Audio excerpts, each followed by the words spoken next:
الحمد لله رب العالمين والصلاة والسلام على سيد الأنبياء والمرسلين وعلى آله وأصحابه أجمعين أما بعد أعوذ بالله من الشيطان الرجيم بسم الله الرحمن الرحيم إني جزيتهم اليوم بما صبروا أنهم هم الفائزون قال كم لبثتم في الأرض عدد سنين قالوا لبثنا يوما أو بعض يوم فاسأل العادين قال إن لبثتم إلا قليلا لو أنكم كنتم تعلمون صدق الله العظيم. سورہ مؤمنون اختتام کو پہنچے. آج انشاءاللہ ہماری سورہ مؤمنون مکمل ہو جائے گی. اور کل جو سبق تھا ہمارا آخرت کا بیان تھا. سور میں پھونکا جائے گا، موت آئے گی، انسان جب مرے گا تو آخرت کا عذاب جب اس کے سامنے آئے گا تو پھر تمنا کرے گا کہ اے میرے پروردگار مجھے ایک موقع دے دے لعلی اعمل صالحا، تاکہ میں کیا کروں، دنیا میں جا کر کے نیک عمل کروں. ایک اس وقت تمنا کرے گا. اور پھر فرمایا کہ دو جماعتیں ہوں گی، کامیاب ہونے والے اور ناکام ہونے والے. کامیاب ہونے والے گئے جنت میں اور ناکام ہونے والے فرمایا کہ جہنم کے اندر پڑے رہیں گے. اور پڑے بھی کیسے ہوں گی کہ آگ ان کے چہروں کو جھلسا رہی ہوگی. اور وہم فیہا کالہون، جہنم میں اس حال میں پڑے ہوئے ہوں گے کہ ان کے چہرے بگڑے ہوئے ہوں گے. اور چہرے کس طرح بگڑے ہوئے ہوں گے؟ نیچے کے ہونٹ نیچے اور اوپر کے ہونٹ اوپر ہوں گے، اور دانت سامنے نظر آ رہے ہوں گے، بدصورت نظر آ رہے ہوں گے. اور پھر اللہ نے بیان فرمایا کہ ان کو اتنی سخت سزا دی کیوں؟ فرمایا الم تکن آیاتی تتلی علیکم فکنتم بہا تکذبون، کیا تم وہ لوگ نہیں تھے کہ جن کے سامنے قرآن پڑھا جاتا تھا، قرآن کی تلاوت کی جاتی تھی، قرآن سنایا جاتا تھا، لیکن بجائے ماننے کی تم کیا کرتے تھے؟ فکنتم بہا تکذبون، تو تم اس کو جھٹلاتے تھے، مانتے نہیں تھے. اور پھر وہاں اللہ کے سامنے تمنا کریں گے، عاجزی کریں گے، بڑی عاجزی کہ اللہ ہماری بدبختی ہمارے اوپر غالب آ گئی اور ہم ظالم لوگ تھے. اور پھر کیا فرمائیں گے؟ اخرجنا منہا، پہلے تمنا کی تھی کب؟ مرنے کے وقت. اب جب جہنم کے اندر ڈال دیا جائے گا اب وہاں پر بھی تمنا کریں گے اخرجنا منہا، ہمیں یہاں سے نکال دے، فإن عدنا فإنا ظالمون.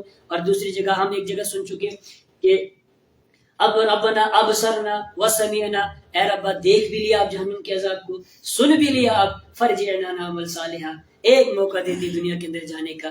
لیکن اللہ کیا فرمائیں گے؟ اخسؤ فیہا، اس کے اندر ذلیل ہو کر کے پڑے رہو. اب اللہ تعالیٰ نے فرمایا کہ ان کو اتنا سخت عذاب کیوں دیا جا رہا؟ پھر وجہ بیان فرمایا کہ ہمارے کچھ بندے تھے دنیا کے اندر آ کر کے وہ ہماری عبادت کرتے تھے، ہم سے بخشش کی دعا کرتے تھے، رحم کی طلبگار ہوتے تھے، اور یہ ان کا مذاق اڑاتے تھے. اللہ فرما رہا ہے ان کو، جہنمیوں کو، کہ تمہارا صرف یہی قصور نہیں ہے کہ تم نے اللہ کے حقوق کو پامال کیا، اللہ کے حقوق کی خلاف ورزی کی، بلکہ تم نے نیک بندوں پر ظلم کیا ہے. فاتخذتموہم سخریا، اور تم نے ان کا کیا کیا ہے؟ مذاق اڑایا ہے. تو اللہ تعالیٰ فرمائے اخسؤ فیہا، آج اس جہنم کے اندر پڑے رہو. اور کچھ نیک بندے ہیں ان کو کیا ملے گا؟ فرمایا انی جزیتہم اليوم، میں ان کو بدلہ دوں گا آج، بما صبروا، ان کے صبر کی وجہ سے. تم ان کا مذاق اڑاتے تھے اور وہ کیا کرتے تھے؟ وہ صبر کرتے تھے. آج ان کے صبر کا ان کو پھل ملے گا. انہم هم الفائزون، تو کیا ان کا پھل جو صبر کا وہ پھل کیا ملے گا؟ فرمایا انہم هم الفائزون، وہ وہی کامیاب ہونے والے ہیں. آج وہ کیا ہوں گے؟ کامیاب ہوں گے. ہائے ہائے. قال کم لبثتم فی الارض عدد السنین، اللہ تعالیٰ فرما رہے ہیں کہ اے نافرمانو و کافرو، جس دنیا کی خاطر تم نے اس آخرت کو برباد کیا، جس دنیا کی خاطر، دنیا کی زندگی کی خاطر اس آخرت کو برباد کیا، ذرا بتاؤ تو صحیح اس دنیا کے اندر تم کتنی دیر ٹھہرے رہے؟ تھی کتنی وہ دنیا کی زندگی؟ فرمایا قال کم لبثتم، قال اللہ فرمائیں گے کم لبثتم، کتنے رہے تم، فی الارض، زمین میں، عدد سنین، سالوں کی گنتی کے اعتبار سے کتنے سال رہے؟ 10 سال رہے، 5 سال رہے، 20 سال رہے، 30 سال، 40 سال. آخرت کی خاطر، اس دنیا کی خاطر، دنیا میں لگ کر کے جو تم نے آخرت برباد کی، اس دنیا میں کتنی دیر رہے تم؟ یہ کیا جواب دیں گے؟ قالوا لبثنا یوما او بعض یوم، وہ کہیں گے لبثنا، ہم رہے دنیا کے اندر، یومن، ایک دن. کتنا؟ کسی نے 40 سال گزارے، کسی نے 50 سال، کسی نے 70 سال، کسی نے 80 سال. لیکن یہ کیا کہہ رہے ہیں؟ لبثنا یومن، صرف ایک دن ٹھہرے ہیں، او بعض یوم، یا اس سے بھی کم ہے، یا ایک دن ٹھہرے یا ایک دن سے بھی کیا کیا ہم نے؟ کم ٹھہرے. کیوں؟ فرمایا کہ آخرت کا عذاب جو ہے وہ اتنا سخت ہوگا کہ اس کی ہولناکی کے مقابلے میں دنیا کی ساری زندگی، یا پھر دنیا کے اندر جو کچھ بھی عیش و آرام انہوں نے اٹھایا ہے، عیش و آرام مزے لیے ہیں، فرمایا ان دوزخیوں کو ایک دن اس سے بھی کم لگے. اللہ ہماری حفاظت فرمائے، اللہ دنیا کے اندر رہ کر کے اپنے احکام کے مطابق زندگی گزارنا نصیب فرمائے۔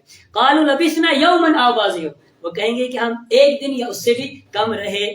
یومئذ فاسأل العادین، کیا کہہ رہے ہیں؟ اللہ سے کہہ رہے ہیں کہ فاسأل، آپ پوچھئے نا، العادین، شمار کرنے والے فرشتوں سے، شمار کرنے والے فرشتوں سے پوچھئے نا، ہم ایک دن یا اس سے کم رہے، اس سے زیادہ ہم نے زندگی نہیں گزاری ہے۔ قال ان لبثتم الا قلیلا، قال اللہ فرمائیں گے ان لبثتم، تم نہیں ٹھہرے، الا قلیلا، مگر تھوڑی سی زندگی، لو انکم کنتم تعلمون، کاش کہ تم یہ بات جان لیتے دنیا کے اندر، یعنی دنیا کے اندر تمہیں پتہ چل جاتا کہ ہم جو کر رہے ہیں یہ کوئی اچھا کام نہیں کر رہے ہیں، جو زندگی گزار رہے ہیں اللہ کی نافرمانی میں، یہ کوئی اچھی بات نہیں ہے۔ لو انکم کنتم تعلمون، کاش کہ تم دنیا کے اندر اس بات کو جان لیتے، یعنی کم کی خاطر زیادہ کو برباد کر دیا۔ دنیا عارضی تھی، وہ ختم ہونے والی تھی، لیکن ہمیشہ کے لیے اسی میں گھسے رہے، اور آخرت کو کیا کر دیا؟ برباد کر دیا۔ تو کم کی خاطر زیادہ کو کیا کر دیا؟ برباد کر دیا۔ افحسبتم انما خلقناکم عبثا وانکم الینا لا ترجعون، ساری صورت کا نچوڑ خلاصہ یہ کہ انسان کے لیے ایک عدالت ہونی چاہیے، جہاں پر ظالم اور مظلوم کا کیا ہونا چاہیے؟ فیصلہ ہونا چاہیے۔ اگر یہ عدالت نہ ہو تو اس کا مطلب کہ دنیا اندھیر نگری ہے، اللہ نے اس کو بیکار پیدا کیا، فرمایا نہ۔ اور کچھ لوگ جو آخرت کا انکار کرتے ہیں وہ یہی سمجھتے ہیں نا کہ یہ دنیا اندھیر نگری ہے، اندھیر نگری ہے، ہمیں بس یہی مرنا ہے اور یہی جینا ہے۔ اللہ نے انسانوں کو کیا کیا ہے؟ اس دنیا کو اور انسانوں کو بیکار پیدا کیا ہے، اس کا کوئی مقصد نہیں ہے۔ اللہ فرمائے افحسبتم انما خلقناکم عبثا، تو کیا تم یہ گمان کرتے ہو کہ انما خلقناکم عبثا، کہ ہم نے تم کو یوں ہی بیکار پیدا کیا ہے، وانکم الینا لا ترجعون، تو کیا تم یہ گمان کرتے ہو کہ تمہیں ہمارے پاس لوٹایا نہیں جائے گا؟ فتعال اللہ، اللہ کی ذات بلند و بالا ہے، الملک الحق، جو برحق بادشاہ ہے، یعنی برحق بادشاہ اس تمام چیزوں سے بلند و بالا ہے کہ وہ دنیا کو بیکار پیدا کرے، کسی چیز کو بیکار پیدا کرے یوں ہی، یعنی اللہ نے کسی چیز کو یوں ہی بیکار پیدا نہیں کیا ہے۔ لا الہ الا ہو، نہیں ہے کوئی معبود سوائے اس کے، اللہ کی سوا کوئی معبود نہیں ہے۔ رب العرش الکریم، عزت والے عرش کا رب، رب اللہ کون ہے؟ عزت والے عرش کا رب ہے۔ ومن يدعو مع اللہ الہا آخر، اور جو پکارتا ہے اللہ کے ساتھ دوسرے کسی معبود کو، لا برہان لہ بہ، اس کے پاس اس کے بارے میں کوئی دلیل نہیں ہے، فانما حسابہ عند ربی، اس کے حساب اس کے رب کے پاس ہے، وہ کیا سمجھتا ہے کہ بچ جائے گا؟ فرمایا نہ، انہ لا یفلح الکافرون، یقین جانو کافر کبھی کامیاب نہیں ہوتا ہے۔ وقل ربی، پر آپ فرمائیے اللہ کو، اللہ کے حبیب کو دعا سکھلائی، آپ فرمائیے رب اغفر، اے میرے رب، اغفر، بخش دے، ورحم، اور رحم فرما، وانت خیر الراحمین، اور تو بہترین رحم کرنے والا ہے۔ اسی کو ہم دعا کر سکتے ہیں، ربنا اغفر لنا وارحمنا وانت خیر الراحمین۔